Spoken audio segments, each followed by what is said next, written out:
Assalamualaikum warahmatullahi wabarakatuh.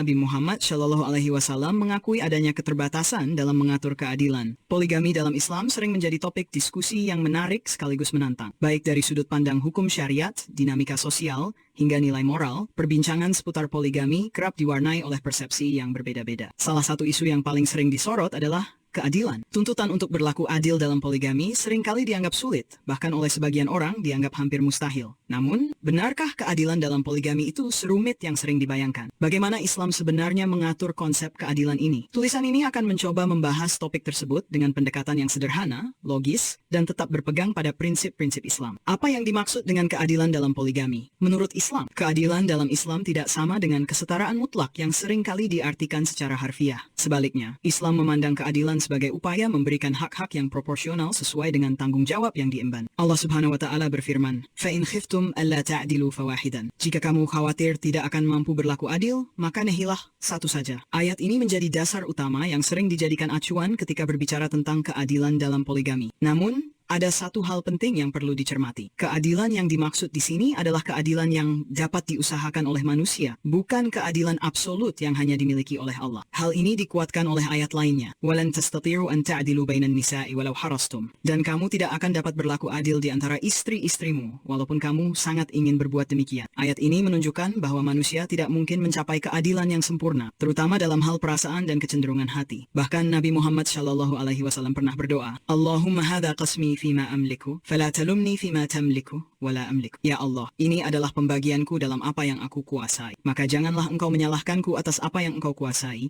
namun aku tidak kuasa. Hadits riwayat Abu Dawud nomor 224 dinilai syahih oleh Albani. Doa ini menunjukkan bahwa bahkan Nabi Muhammad Shallallahu Alaihi Wasallam mengakui adanya keterbatasan dalam mengatur keadilan, terutama dalam hal perasaan. Keadilan dalam poligami, upaya yang terukur. Keadilan dalam Islam mencakup hal-hal yang dapat diukur dan diusahakan secara nyata, seperti sak nafkah hiriah. Seorang suami wajib memberikan kebutuhan materi kepada setiap istrinya sesuai dengan kesanggupannya. Hal ini mencakup kebutuhan dasar seperti makanan, tempat tinggal, pakaian, dan hal-hal lainnya yang diperlukan. 2. Pembagian waktu. Suami juga diwajibkan untuk membagi waktu secara adil di antara istri-istrinya, seperti giliran bermalam. Keadilan dalam pembagian waktu adalah salah satu aspek yang paling mudah diukur dan diawasi. 3. Perlakuan secara adil. Dalam sikap dan tindakan sehari-hari, suami harus menghindari diskriminasi atau perlakuan yang bisa menimbulkan rasa tidak adil di antara istri-istrinya. Namun, dalam hal perasaan atau kecenderungan hati, Islam memberikan toleransi karena hal tersebut di luar kendali manusia. Selama suami berusaha sebaik mungkin dalam aspek-aspek yang dapat diukur, maka ia sudah menjalankan amanah keadilan dalam poligami. Mengapa keadilan sering dianggap rumit? Ada beberapa alasan mengapa keadilan dalam poligami sering dianggap rumit. Di antaranya, 1. Pemahaman yang keliru tentang keadilan. Banyak orang menganggap keadilan dalam poligami harus mencakup semua aspek, termasuk cinta dan perasaan. Padahal Islam tidak pernah menuntut hal tersebut. 2. Tuntutan sosial yang berlebihan. Masyarakat modern cenderung memiliki standar yang sulit dipenuhi dalam menilai rumah tangga poligami. Hal ini seringkali membuat pelaku poligami merasa tertekan. 3. Harapan yang tidak realistis. Beberapa istri atau pihak keluarga mungkin memiliki harapan yang tidak realistis terkait bagaimana suami harus bersikap. Akibatnya, suami merasa bahwa keadilan menjadi beban yang berat. Siapa yang berhak menilai keadilan dalam poligami? Pada akhirnya, yang paling tahu apakah seorang suami telah berlaku adil atau belum adalah dirinya sendiri dan Allah Subhanahu wa taala. Dalam surah An-Nisa ayat 1, Allah berfirman, "Innallaha kana 'alaikum raqiba." Sesungguhnya Allah selalu menjaga dan mengawasi kalian. Poin penting yang perlu diingat adalah 1. Orang lain tidak bisa menghakimi. Apa yang tampak tidak adil di mata orang lain belum tentu demikian dalam kenyataannya. Setiap rumah tangga memiliki dinamika dan cerita unik yang hanya diketahui oleh suami, istri, dan Allah. 2. Penilaian ada di akhirat. Pada hari kiamat, setiap suami akan dimintai pertanggungjawaban atas amanah poligami yang dijalankannya. Allah Maha mengetahui sejauh mana usaha dan niat seseorang untuk berlaku adil. Kesimpulan, poligami dalam Islam adalah salah satu bentuk ibadah yang membutuhkan tanggung jawab besar. Keadilan dalam poligami bukanlah kesetaraan mutlak, tetapi upaya maksimal seorang suami dalam memenuhi hak-hak istri-istrinya sesuai dengan syariat Islam. Selama suami berusaha sebaik mungkin untuk berlaku adil dalam hal-hal yang terukur, seperti nafkah dan pembagian waktu, maka ia telah menjalankan amanah ini dengan baik. Masyarakat perlu memahami bahwa keadilan dalam poligami adalah bentuk upaya manusia, bukan kesempurnaan yang hanya milik Allah. Oleh karena itu, tidak seharusnya orang luar menghakimi rumah tangga poligami berdasarkan persepsi atau standar yang tidak sesuai dengan syariat. Pada akhirnya, poligami adalah tanggung jawab besar yang hanya bisa dijalankan oleh mereka yang mampu dan memiliki niat tulus. Wallahu a'lam bishawab.